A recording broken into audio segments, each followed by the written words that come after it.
Assalamualaikum warahmatullahi wabarakatuh. Bismillahirrahmanirrahim. Alhamdulillahirabbil alamin. Allahumma shalli ala Muhammad wa ala ali Muhammad kama shallaita ala Ibrahim wa ala ali Ibrahim innaka Hamidum Majid.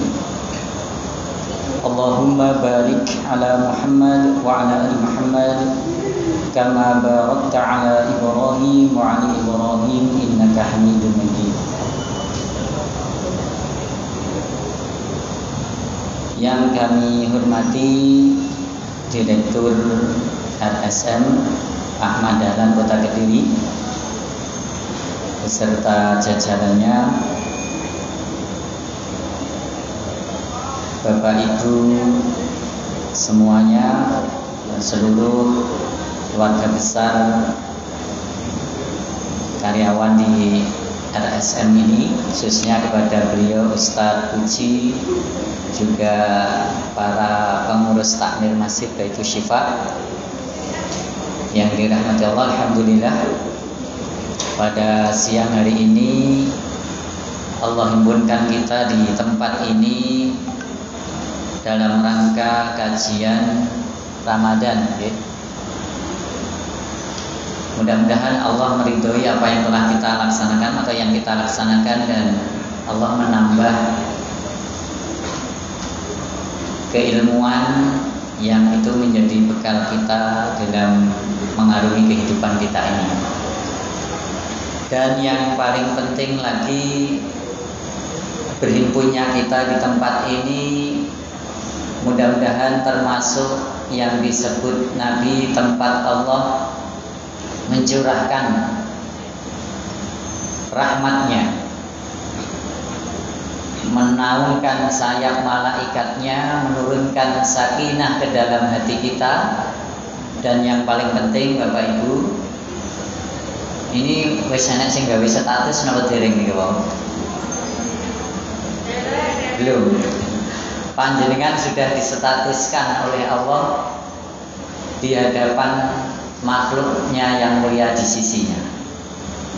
Karena Nabi mengabarkan ketika ada sekelompok kaum berkumpul di rumah Allah, membaca ayat-ayat Allah, mempelajarinya, maka akan dicurahi rahmatnya, dinaungi sayap malaikatnya, diturunkan sakinah ke dalam hatinya, dan disebut-sebut dengan bangga oleh Allah di hadapan makhluk mulia yang ada di sisinya.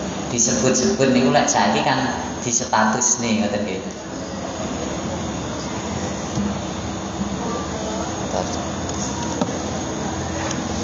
Posisinya kok rumpas, Mbak.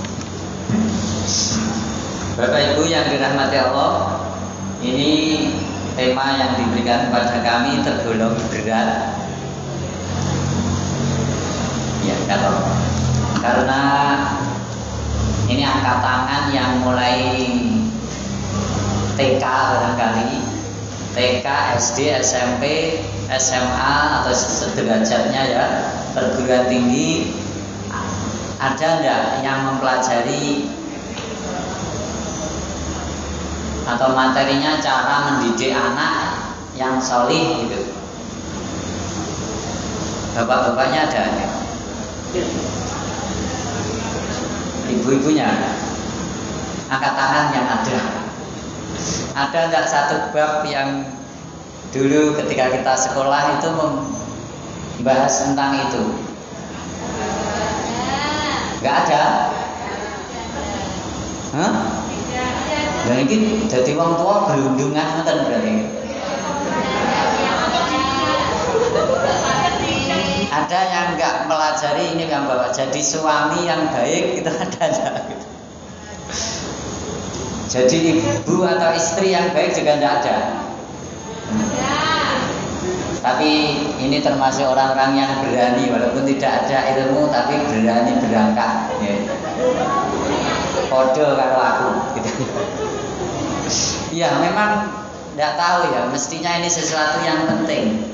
Keluarga ini adalah miniatur negeri kita barangkali ya. Sehingga mestinya ada salah satu bab minimal itu di dalam pelajaran di sekolah kita itu yang menyiapkan kita untuk itu. Tapi karena tidak ada ya goleke ya dengan cara-cara seperti ini, dengan kita ngaji, dengan kita bertanya kepada orang-orang yang memiliki pemahaman. Nah, pendidikan anak di bulan Ramadan ini sebenarnya ya tidak ada tema khusus tentang itu ya.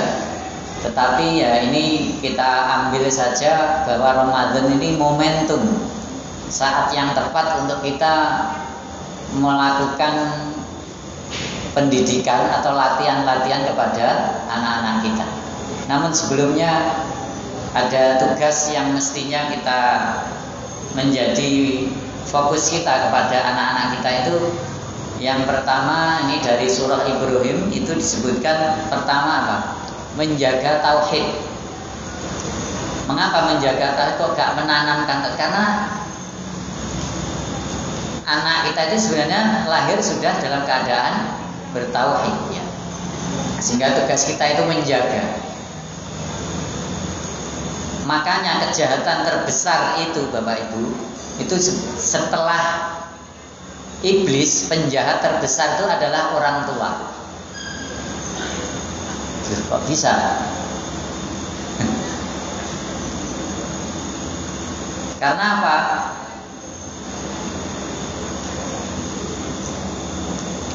Kullu mauludin yuladu alal fitr. Karena manusia itu dilahirkan dalam keadaan fitrah. Kemudian dia menjadi Yahudi, menjadi Nasrani. Itu penyebabnya adalah orang tuanya. Nek pomo nggak sampai Yahudi Nasrani, jadi liberal, jadi komunis, jadi sekuler, itu juga pokal gawe ini. Walaupun tidak secara langsung gitu ya. Maka ini penting kita menjaga tauhid. Yang kemudian kedua menghindarkan dari kesyirikan. Kenapa Nabi Ibrahim ketika di dalam surah Ibrahim ayat 35 atau ya 33 sampai 40 itu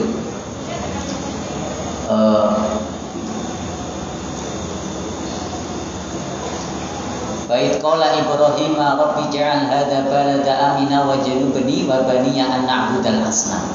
Nabi Ibrahim berdoa mohon kepada Allah setelah meminta supaya negerinya dijadikan negeri yang aman, meminta supaya anak keturunannya itu dijauhkan dari berhala-berhala. Karena berhala itu yang paling telah banyak menyesatkan manusia-manusia terdahulu. Maka hari ini pun jenengan juga punya kewajiban untuk menjauhkan anak-anak dari berhala-berhala masa kini. Ya, itu. Yang ketiga ini mendidikkan ibadah yang barangkali di Ramadan nanti materi yang kita kirimkan tadi terkait dengan yang ketiga tadi ya. Nah, namun sebelumnya juga kita harus punya orientasi dulu. Ini kalau di dalam Al-Quran tuh ada beberapa status anak di dalam Al-Quran. Yang pertama sebagai zina, sebagai perhiasan. Kalau jenengan orientasi mendidiknya karena anak ini perhiasan yang maka ini kosnya mahal, hasilnya belum karuan. Anak cuma dijadikan ditukok nih kelambi sing mewah-mewah, mainan yang mahal. Tapi tidak didik dengan syariat gitu. Atau yang kedua sebagai qurrata ayun. Ini insya Allah kosnya ringan, hasilnya menakjubkan gitu ya. Sebagaimana Nabi Ismail. Yang ketiga anak sebagai fitnah. Nauzubillah ini. Nah, terkait dengan pendidikan ibadah tadi, yang ini termasuk juga upaya kita menjadikan anak kita itu penyejuk mata kita. Maka Ramadan ini adalah momentum untuk itu ya, untuk menciptakan atau menjadikan anak kita sebagai penyejuk mata. Itu diantara ya tentu karena Ramadan melatih anak untuk berpuasa. 15 menit tanya jawab. Berpuasa, meskipun secara syariat anak-anak memang belum diwajibkan ya, tapi alhamdulillah saya kira sudah banyak yang melatih puasa beduk, puasa jam loro. Bapak-bapak nggak ada tuh ini yang bisa beduk.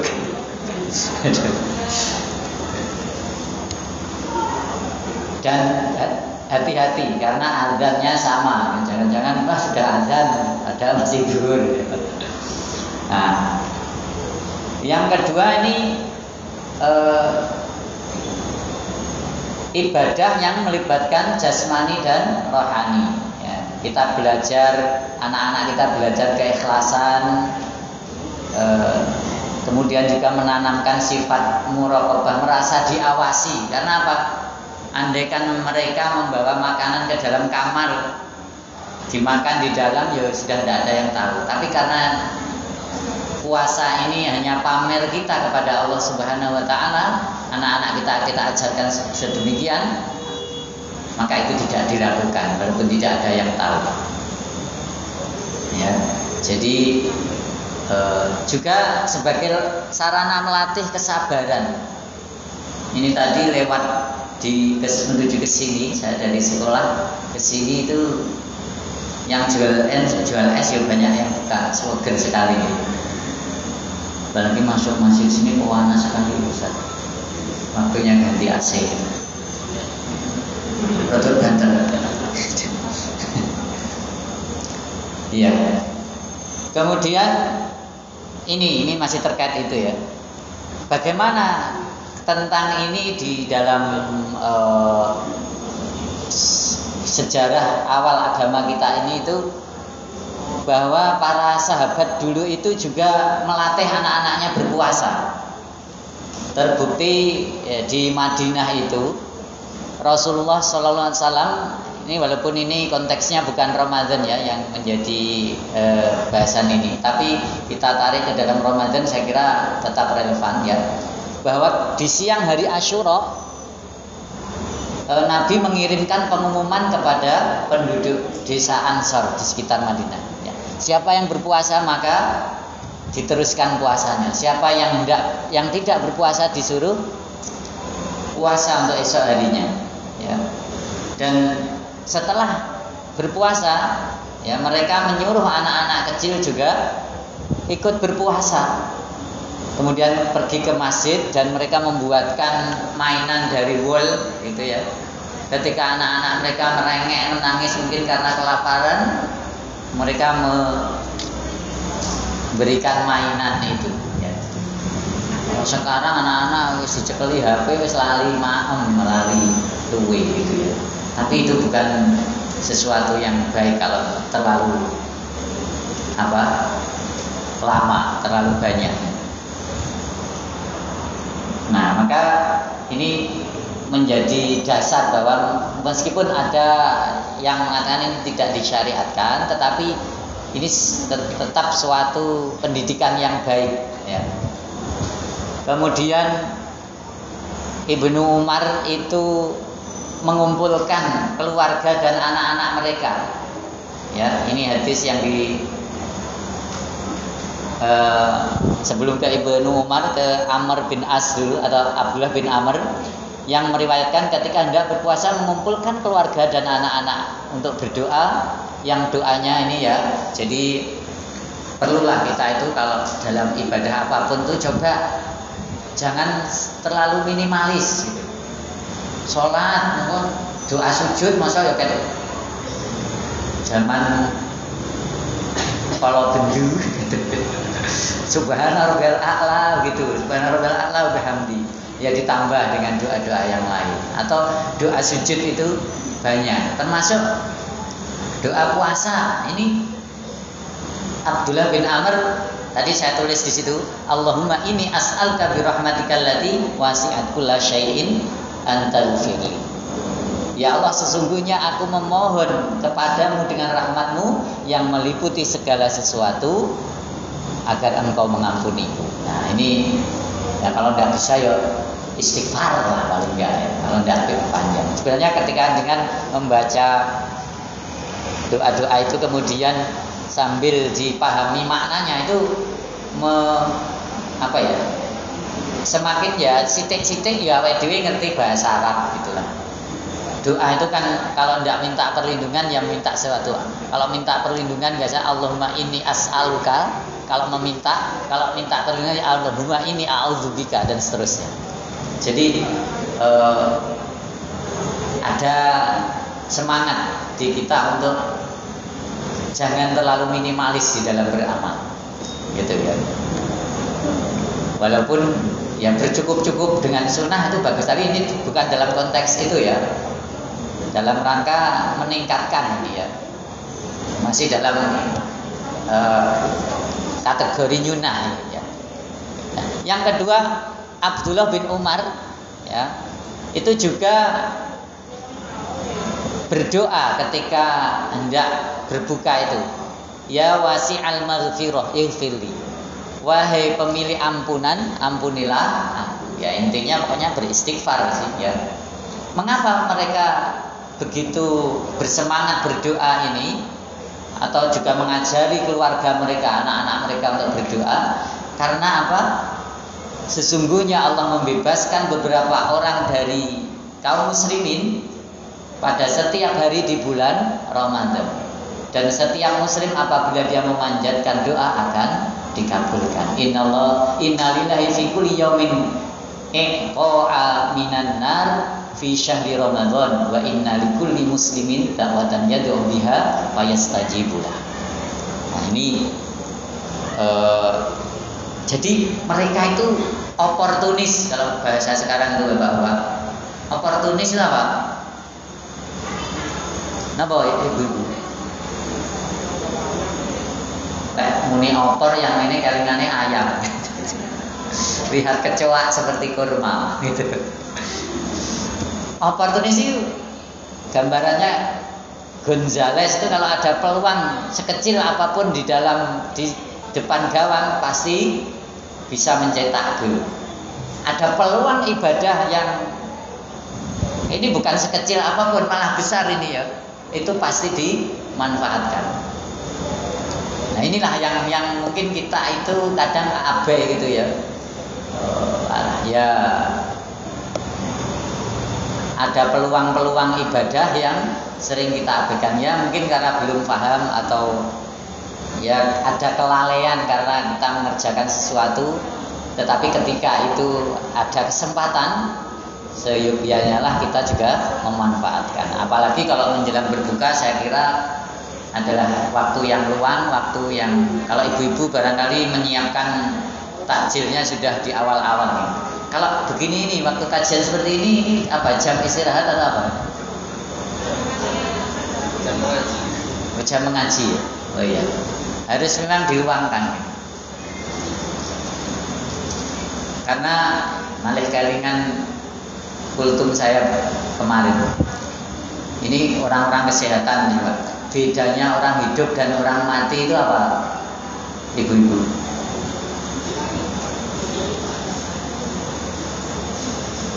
Mas-mas ini apa mas? Bedanya orang hidup dan orang kesehatan apa? Orang hidup itu kalau dalam biologi orang hidup itu bernafas, makan, minum, tumbuh, bergerak gitu. Tapi di dalam kamus Al-Quran maupun petunjuk Nabi ternyata tidak seperti itu. Masalul ladina yadhkuru rabbah wa la yadhkuruna rabbah kamasalil hayyi wal mayyit. Perumpamaan orang yang berzikir kepada Rabbnya dan yang tidak berzikir itu seperti orang yang hidup dan orang yang mati. Maka ukuran kita dipandang hidup di hadapan Allah itu adalah zikirnya. Makanya di dalam jenengan tadi tadarus kalau sudah nyampe juz 28 itu banyak ayat-ayat menyebutkan sabbahalillahi ma fis samawati wa ma fil ard. Yusabbihu lillahi ma fis samawati wal ard. Banyak beberapa kali bertasbih kepada Allah apa-apa yang ada di langit dan bumi. Jadi semuanya bertasbih dengan caranya. Mungkin kita tidak tahu ya. Ya, jadi ini dengan kita menyediakan waktu khusus untuk kita mengaji, untuk tadi tadarus dan sebagainya. Ini saya kira bagian dari cara kita supaya dipandang sebagai orang yang hidup di hadapan Allah Subhanahu wa taala.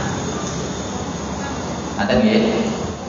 Yang berikutnya, ini yang kedua berarti momentum untuk melatih sholat gitu ya. Ini berkaitan dengan sholat ini ya, kalau kita membaca petunjuk Nabi itu muru auladakum bis sholat wa hum abna'u sab'i sinina wadribuhum 'alaiha wa hum abna'u isrina sinin. Perintahkanlah anakmu untuk melakukan sholat ketika mereka berusia 7 tahun. Dan pukullah ketika masuk usia 10 tahun. Ini jeda waktu 7 atau waktu 7 sampai 10 tahun ada. Waktu 3 tahun ini adalah waktu-waktu untuk mendidik mereka gitu ya. Jadi kalau dihitung sehari 5 kali setahun misalkan 300 saja kita hitung 300 berarti 1500 kali. Jangan sudah sebanyak itu belum dalam setahun memerintahkan anak untuk sholat gitu. Halo? Belum? Potong mungkin anak-anak ada di sekolah misalkan, atau di pondok. Kalau anak sudah di pondok ya sudah ini. Itu 1 tahun. Kalau 3 tahun berarti makanya di dalam Al-Quran surah Toha itu perintahkanlah anak-anakmu untuk sholat wastabir alaih, dan bersabarlah untuk itu. Karena apa? Memerintahkan ibadah kepada keluarga sendiri itu kadang rada ewuh pakewuh. Tapi kalau orang tua kepada anak saya kira tidak ya. Apalagi ini kewajiban. Jadi ini momentum Ramadan ini adalah saat yang tepat, karena misalkan yang paling sulit niku jangan ngajak sholat napa Bapak Ibu? Subuh nggih. Lah ngeten iki kan nek subuh atau menjelang subuh kan mesti bangun sahur kan nggih, makan sahur. Lah itu mestinya makanya diakhirkan makan sahurnya, setelah sahur langsung disuruh bersiap untuk sholat subuh sehingga tidak tidur lagi. Para ayah ini khususnya ini supaya melatih anak laki-lakinya pergi ke masjid gitu ya. Ini para ayah ini juga pergi ke masjid kan ya. Makanya ada guyonan seorang dai itu, kalau anak laki-lakinya tidak mau ke masjid, besok lagi dibelikan jilbab saja. Kenapa? Ya, karena yang sholat di rumah itu perempuan gitu. Ya ini guyonan, tapi termasuk karena orientasi kita menjadikan qurrata ayun tadi. Jenengan lek dalu cara memerintahkan anak tidur itu ya sudah bahasanya ya harus sudah terprogram. Ayo Nduk, ayo nak segera tidur, besok ben gak telat lek sekolah. Nah ini berarti orientasinya masih belum qurrata ayun ini. Gimana kalau yang orientasi tadi membangunkannya? Ayo nak segera tidur, besok sama bapak kita sholat berjamaah di masjid. Itu mestinya. Ampun ngoten apa dereng? Kok dereng? Jangan-jangan jomblo semua ini.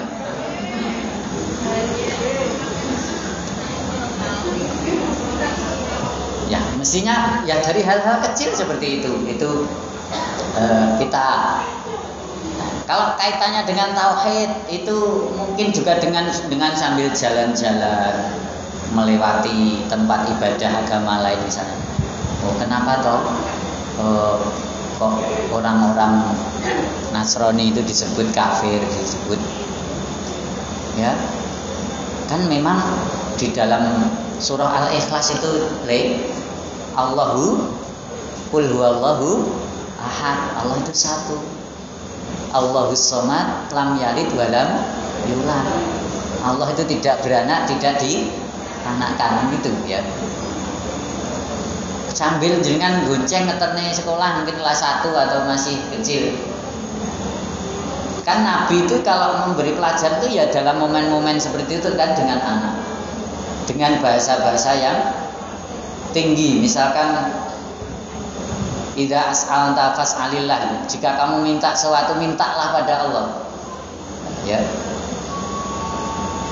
Jagalah Allah maka Allah akan menjagamu. Kan bahasa-bahasa kepada anak usia 8 tahun sudah seperti itu. Nah, kadang kita itu underestimate dengan anak-anak kita.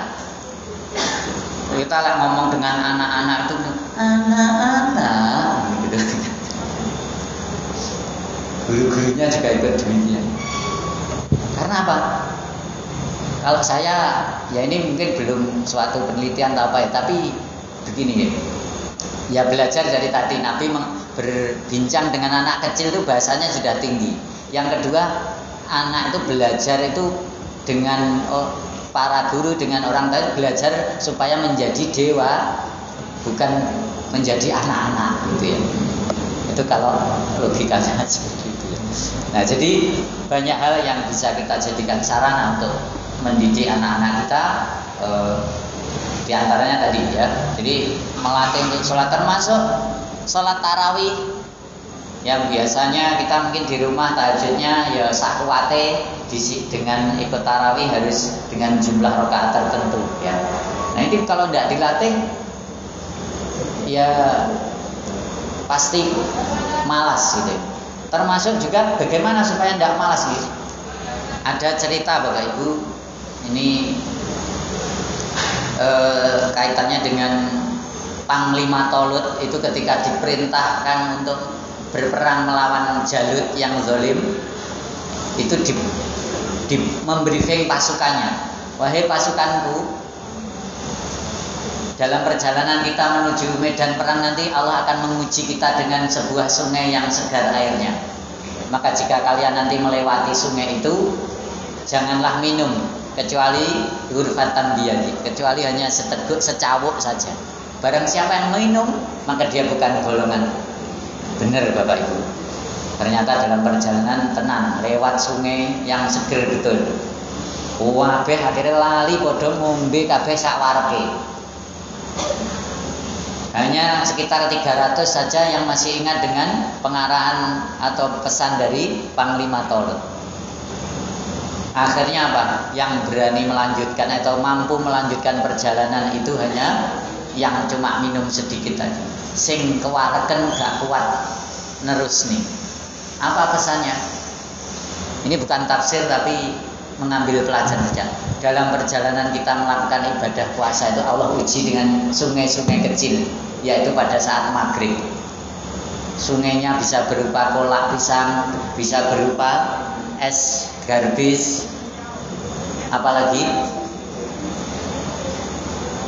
kalau bapak-bapak bisa dalgona.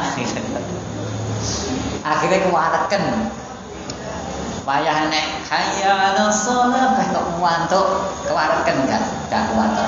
Maka anak-anak kita ya juga dilatih seperti itu ya. Kok ngono kabeh jangan-jangan oh iya aku ndak ngene kewareken. Ya itu selingannya. Nah, yang kedua selain melatih sholat, Bapak Ibu melatih untuk, saya menggunakan bahasa bermesra dengan Quran. Coba anak-anaknya ketika Ramadan itu yo diwehi sugesti yang baik ya. Ayo nak, sampean ndak iso khotam ping pisan. Apa kono diwehi hadiah napa ngoten nggih. Ini yang ikut kajian ini oleh Ustaz Puji katanya nanti jam 17.35 boleh makan. Oke wis wayahe ya berarti. Disugesti gitu ya.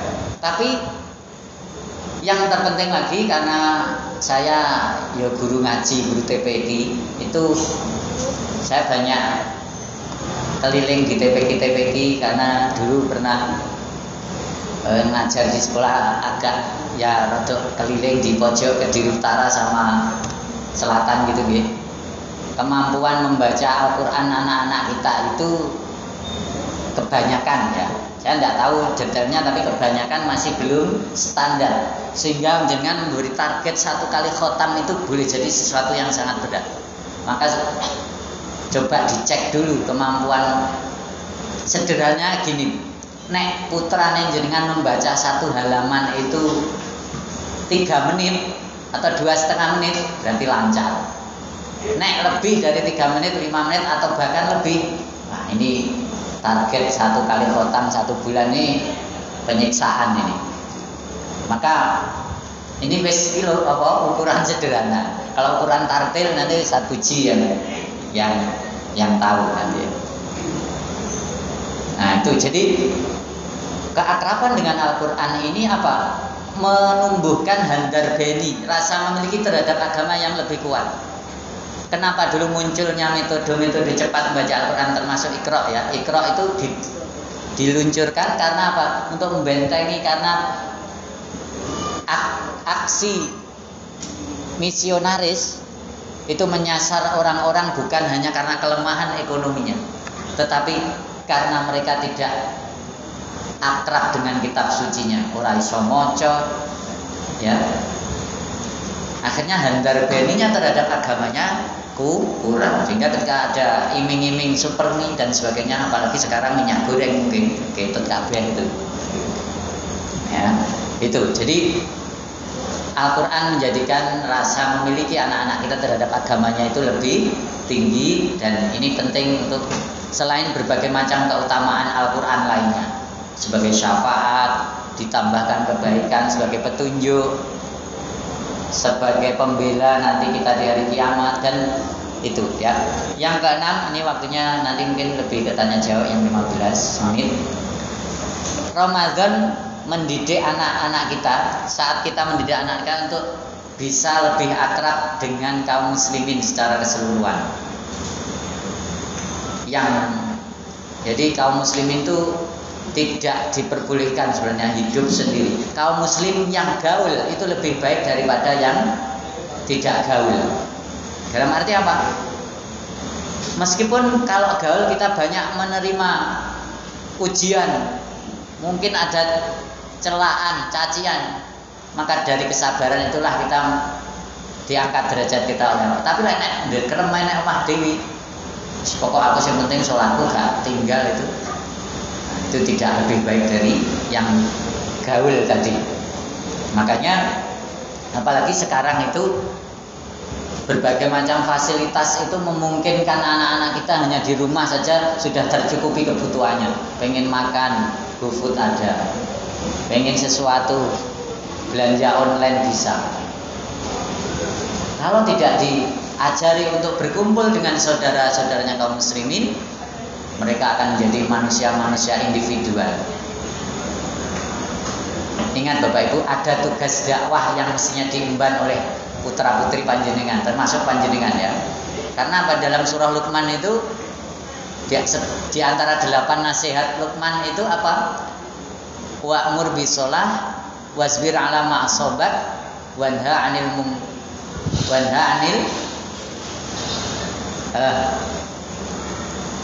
ma'rufi wal munkar. Maaf. Wa'mur bil ma'ruf wanha anil munkar. Ada beban dakwah yang ada di dalam diri anak-anak kita. Jadi ini kaitannya juga dengan identitas kaum muslimin itu sudah jelas, tugas kaum muslimin sudah jelas. Jadi putra-putri panjenengan tidak semestinya ketika mungkin masuk usia remaja yang sebenarnya saya tidak sepakat dengan kata itu, dikatakan masih mencari identitas. Ini mungkin bahasanya satu tema tersendiri ya, tapi ini sebagai selingan. Ya, jadi termasuk berkumpul berkenalan dengan tokoh-tokoh agama setempat yang dari mereka kita bisa bersilaturahim, kita bisa mengambil teladan, ya. Terlepas mungkin masih banyak kekurangan yang ada pada beliau-beliau, tetapi ada nilai-nilai yang mestinya dapat kita ambil dari guru-guru kita yang ada di sekitar kita itu. Jadi sekali lagi, Ramadan adalah momentum kita untuk mengakrabkan anak dengan ibadah, dengan sholat, dengan Al-Quran, dan juga dengan kaum muslimin. Nah ini saya kira itu uraian materinya. Ini banyak pertanyaan. Bagaimana, langsung dibacakan ini, mengatasi anak yang sudah kecanduan smartphone. Nah ini pertanyaan yang sering ini. Sing membahasnya smartphone itu sinten? Kok dengan rakuoso mengatur jadwal gitu ya. Tapi karena dengan dewe kuat ndak gitu. Tidak disebut menyayangi jika orang itu membiarkan anaknya jatuh dalam kehancuran, termasuk DJ-ane ngegame misalkan gitu ya. Nah, jadi harus dibatasi kalau memang belum waktu. Nanti kalau sudah itu terkait dengan dia memang punya usaha, kalau sudah besar saya kira sudah paham ya. Wes iki balik yang jenengan dhewe. Saya itu baru membelikan anak saya itu ketika SMP, kemudian mondok tak gawe aja. Yang kedua, bagaimana agar anak bisa rutin melaksanakan apa yang sudah diajarkan. Ya tadi ya. Nah kalau kaitannya dengan sholat, dia diajak bapaknya ini harus menjadi contoh. Makanya kita di dalam surah Ibrahim diajarkan Rabbi ja'alni muqimas sholat wa min dzurriyyati. Ya Allah, jadikanlah kami orang-orang yang mendirikan sholat dan juga anak-anak keturunanku. Ini lek wayah sujud jenengan ya aja standar tadi. Subhana rabbil a'la wis ping 3 ditambahi nggih ndongane putrane. Tadi juga ini umum soalnya ya. Kalau tadarus ya jenengan dampingi di rumah gitu ya. Setelah maghrib misalnya, kalau pasifnya siang, ayo nak. Kadang anak-anak kan juga sudah punya hafalan misalnya. Ayo murojaah, ibu yang nyimak, mamah yang, atau jangan juga ikut menghafalkan sedikit. Ayo deh jajal hafalannya ibu, simaan wis bener apa urung. Itu menunjukkan wah ibuku ya tewenanan kok, mamahku ya sungguh-sungguh masa aku ndak gitu ya. Nah itu. Yang lain saya kira hampir sama. Yang punya dunia sendiri. Ini pertanyaannya sulit-sulit ini. Anak saya saja baru mau SMA. Ya memang ya ini mungkin masih teoritis ya. Tapi saya kira gini, ketika tadi sejak awal kita sudah menanamkan tauhid, kemudian cinta dengan ibadah, cinta dengan kebaikan, cinta dengan masjid, cinta dengan Quran tadi, insya Allah mereka akan sadar dengan sendirinya tugas-tugas mereka ya, sehingga kalaupun mereka memiliki dunianya sendiri, tetapi orang tua tetap prioritas mereka tetap sadar bahwa surganya ada di ridho orang tuanya itu. Nah itu saya kira gampang mutu mungkin piye iki. Wah ngangel pertanyaan. Kayak seperti Aisyah Dahlan iki sing ditekoni. Aduh ini ujian ini. Gampang mutungi niku keturunan apa mboten nggih? Iya. Piye iki jawabe? Ya pada dasarnya kan memang tadi ya, kalau tidak, meskipun memang tidak suka dipaksa, makanya diajarkan pelan-pelan kan tadi, dari 7 tahun sudah mulai diajarkan tadi ya. Mungkin dalam hal lain pun juga bisa diterapkan. Contoh misalkan anak yang kepingin anaknya mondok, itu kalau di pengalaman di kami ya, itu memang sejak SD itu sudah tidak punya orientasi mau sekolah ke SMP atau ke MTS, itu memang tidak ada itu ya. Sehingga mereka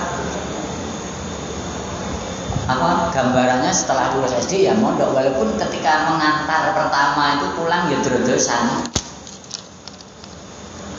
menangis juga ya, berpisah dengan, tapi ya kita memang demi kebaikan anak ya. Jadi saya kira tahap demi tahap itu yang mesti dilakukan. Jangan beranggapan soleh gede lah ngerti dewi. Tidak boleh begitu. Harus diajari, harus diberi contoh gitu. Nah, bagaimana jika mendidik anak di lingkungan yang tidak mendukung atau kurang baik? Aduh ini. Ya, di antara bentuk kepercayaan diri itu tidak hanya kita mengartikan percaya diri itu kalau anak mau tampil di depan, kalau anak mau bisa berani tampil ke panggung misalnya, kan begitu ya umumnya. Tetapi ketika ada ajakan dari temannya pada sesuatu yang tidak baik, dan itu mereka bisa menolaknya, mempertahankan prinsipnya, mempertahankan apa yang sudah dipelajarinya, maka itu juga dari bentuk kepercayaan diri.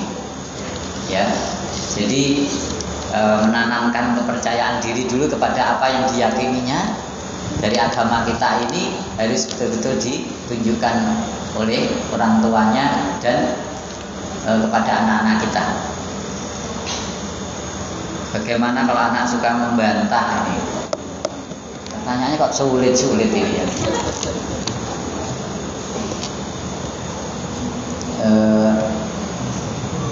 Mungkin kalau lebih spesifik mungkin bisa di gini ya, dalam metode coaching ya, metode coach yang pernah kami ikuti itu, ketika menghadapi suatu masalah itu misalkan jenengan mungkin ini kaitannya kalau kita contohkan ya, karena kalau tidak spesifik kan kita bingung juga ya. Misalkan anak meminta sesuatu yang tidak boleh ya, atau belum saatnya ya. Atau karena kaitannya dengan budget misalkan belum mampu itu ya. Yaitu diajak dialog supaya anak itu kemudian menemukan sendiri permasalahannya apa dan kemudian menemukan sendiri solusinya.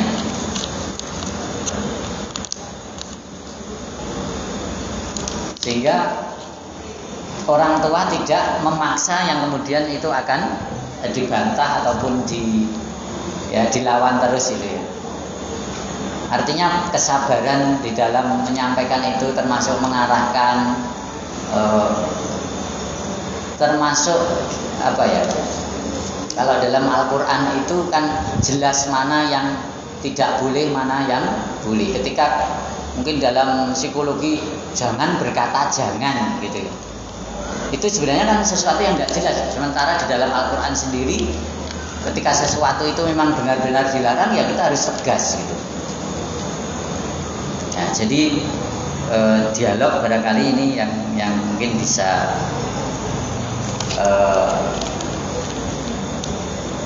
menjadikan anak-anak menemukan sendiri alasan sesuatu itu tidak diperbolehkan atau yang menjadikan dia kok bersikeras dengan sikapnya itu ya, sehingga dia menyadari, karena boleh jadi itu orang tua mengetahui bahwa kalau itu diikuti ada sesuatu yang tidak baik ya, itu harus dialogkan, harus dijelaskan gitu.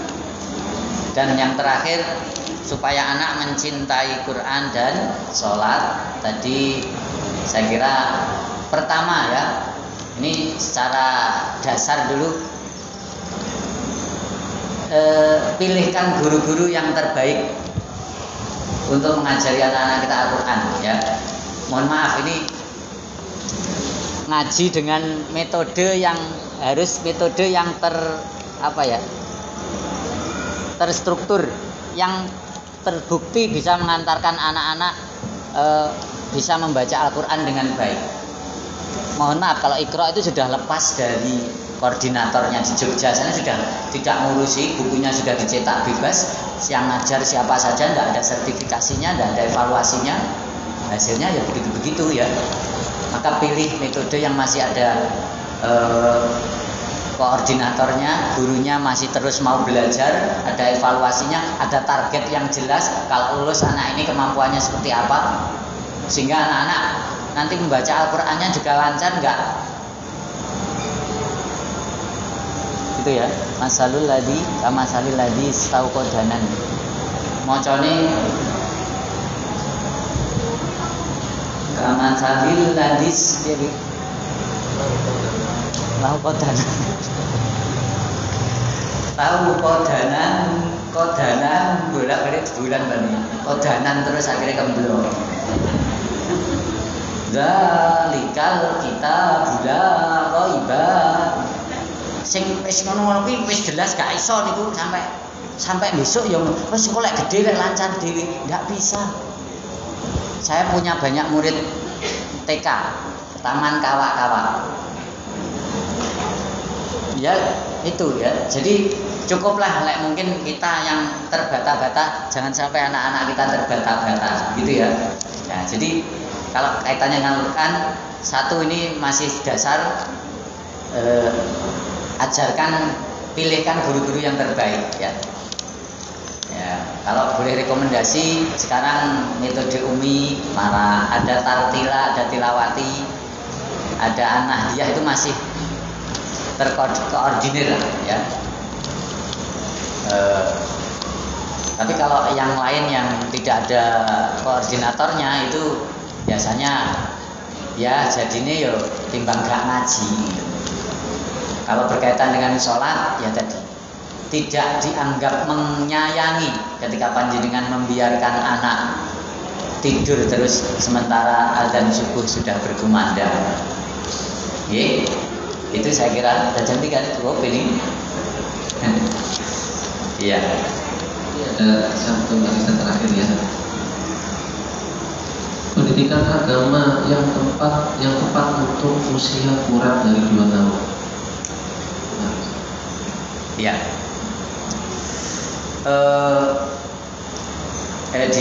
Di dalam buku agar anak gemar membaca ini mungkin agak ya. Ya di saat-saat itu saya kira keteladanan mungkin menjadi dominan ya, ketika mungkin anak melihat orang tuanya. Sekarang kan banyak anak-anak ikut sholat, difoto, disyuting oleh orang tuanya ya. Itu kan berarti dari hasil melihat orang tuanya, dia ada keteladanan gitu. Yang kedua mungkin membacakan kisah-kisah. Siapa yang kalau pulang ke rumah masih sempat membacakan kisah-kisah pada putra-putrinya? Angkat tangan. Nanti dapat THR.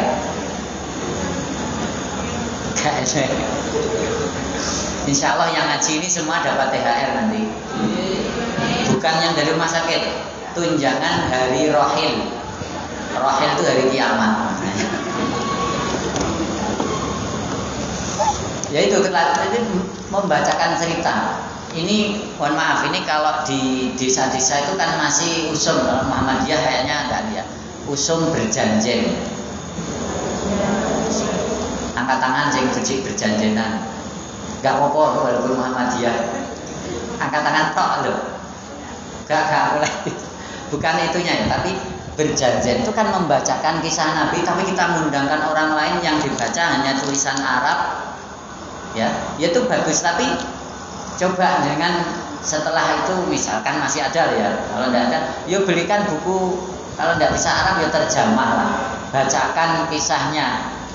Walaupun anak mungkin belum memahami, tapi mereka akan merekam itu. Dan itu juga menjadi latihan anak supaya gemar membaca. Kenapa anak-anak sulit membaca itu juga diawali saat ini anak generasi Z ya. Generasi Z ini sing pakai urung setahun sudah pegang beginian. Ya ada hal-hal konvensional yang mesti harus tetap kita pertahankan itu ya. Itu saya kira itu ya. Jadi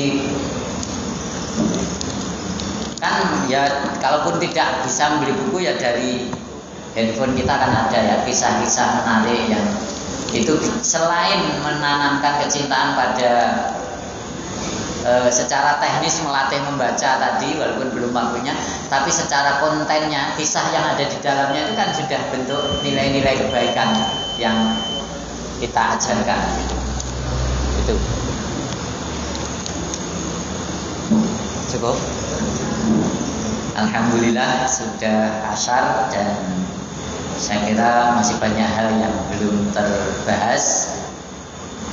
Itu mudah-mudahan memunculkan semangat kepada Bapak Ibu semua yang tadi sudah ngaku menjadi ibu, menjadi ayah digelundung netok, tidak bawa modal. Oleh ngono aku harus banyak belajar. Termasuk yang ngomong sendiri ini pun juga harus terus belajar. Sehingga amanah yang dititipkan kepada kita, yakni berupa anak-anak kita oleh Allah Subhanahu wa taala, nanti kembali kepada kita kembalikan kepada Allah dalam versinya yang terbaik. Dan kelak ketika kita menghadap Allah, dipanggil oleh Allah, dari lisan-lisan mereka lah doa-doa mengalir, sehingga itu menjadikan kita mulia di sisi Allah Subhanahu wa taala. Ada kurang lebihnya mohon maaf. Nasrul minallah fathun qarib wa basyiril mu'minin. Assalamualaikum warahmatullahi wabarakatuh. Waalaikumsalam warahmatullahi wabarakatuh.